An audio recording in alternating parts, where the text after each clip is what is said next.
Ayan, magandang araw sa inyo mga kaniskir, mga ka-Nissan Almera.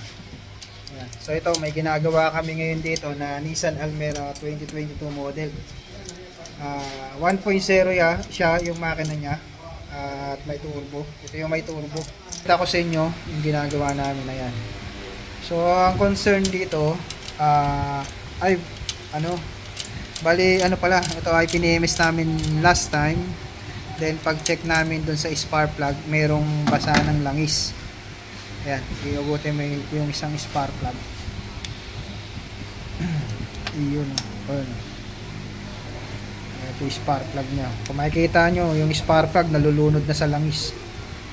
Ayan, yung peso.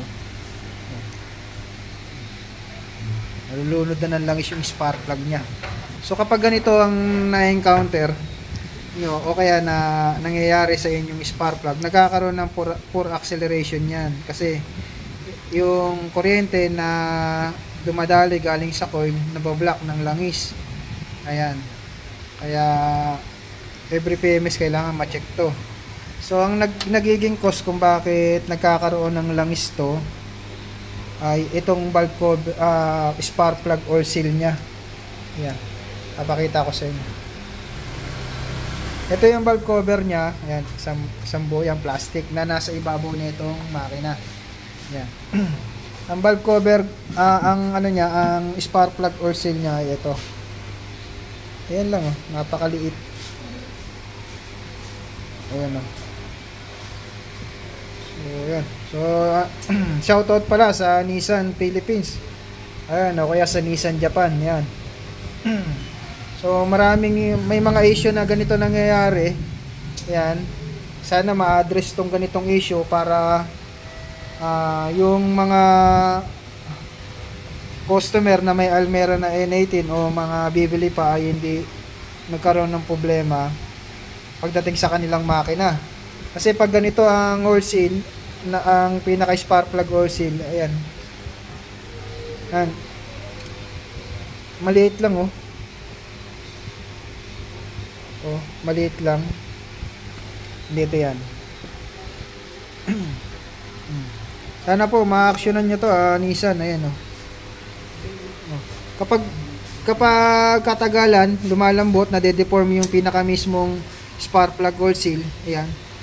Nangyayari, naglilik yung langis galing dito sa loob, tumatalon dun sa spark plug. Ayan, ganyan nangyayari sa kanya eh. Dahil nga maliit lang yung kanyang spark plug or seal. Ngayon ito yung difference nung valve cover gasket ng lumang Almera. Ayan, papakita ko sa inyo.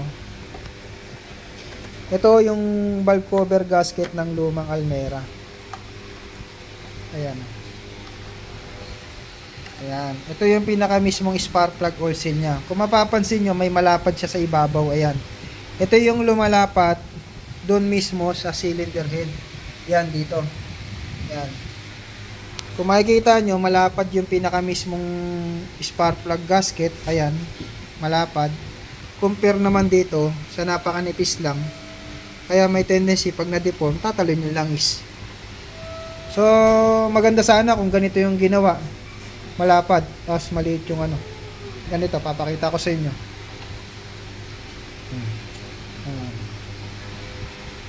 Nakasuksok siya dyan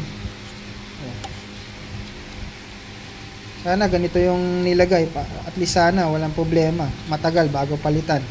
Ang hirap pa naman buksan yung valve cover kasi grabe dikit ng silicone. Ayan ganyan po sana ang ginawa Malapad yung pinaka mismong gasket para walang langis na lumabas galing dito sa loob ng engine papunta dun sa spark plug. Ayan. Ganyan sana nilagay. Ang kaso, hindi pwede namin ilagay ito. Ito kasi ay pang 1.5, hindi talaga siya kasukat. Pero kung sana ganito ang ginawa, at least hindi maglilik yung langis. Ayan Ganyan sana malapad. Ayan. Ito guys ay pang pang 1.5 tong original to eh. Yan. Pakita mo yan yung plastic. Saan yung plastic na ito?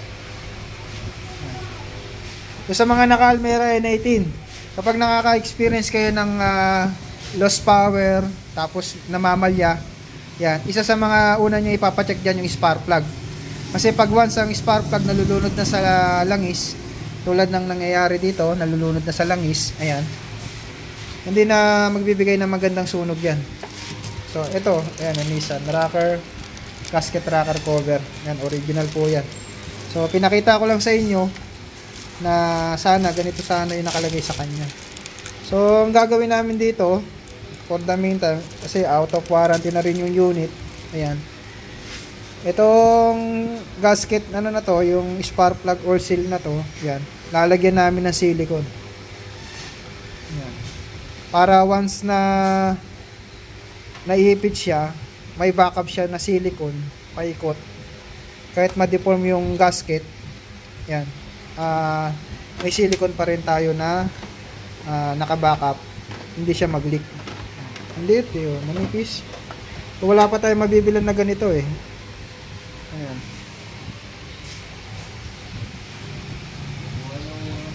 So yun lang guys, isa sa mga common issue ng Nissan Almera N18 yung ganito yung valve, spark plug or seal, spark plug gasket, manipis yung nakalagay.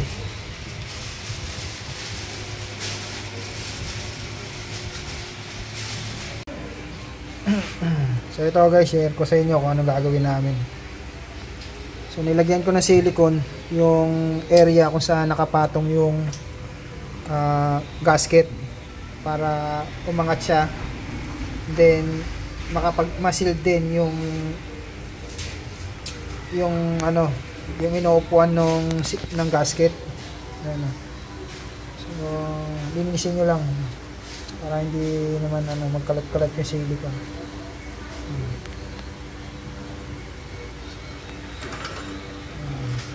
Parang ano lang yan, hindi siya ma-deform, mawala dun sa pagkakaupo niya dun sa ano. So, kasi nangyayari kapag na-deform na siya, yun na eh, maglilik na eh. Yun na magsisimula yung leaking. Ayan.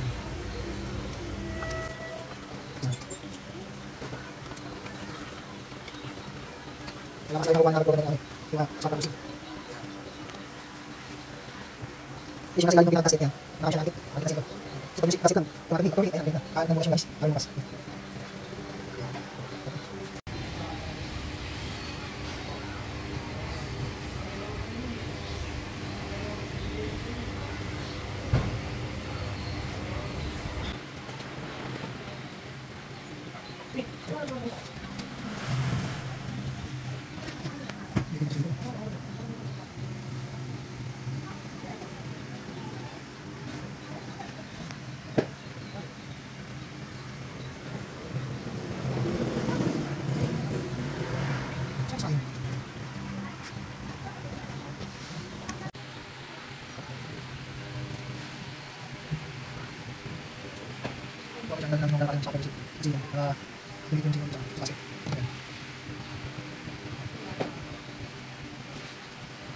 Kailangan natin susunod yung issue tayo kung kasi basta natin yung magkakaroon ng issue mawala sa sikon.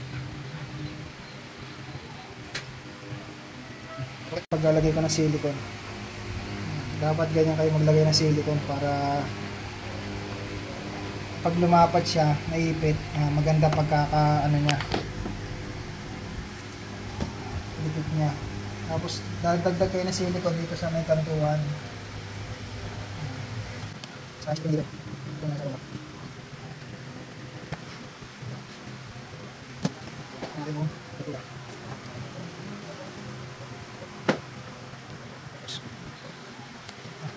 Ano na sakit ang mga ito.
So ayan guys, na torque na rin yung mga tornilyo niyan. Yan, paikot.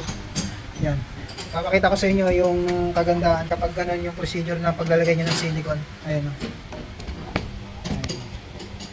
Lumalabas yung silicone ng maayos. Ayan o. Ayan.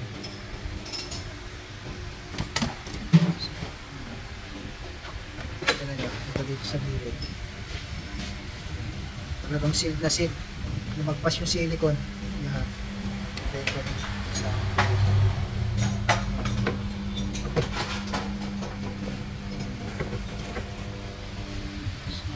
Ganyan ang magandang way para mailagay nyo ng maayos yung silicone. Then ingatan nyo lang na hindi malaglag yung silicone na ilalagay nyo pag kinabit nyo yung valve cover.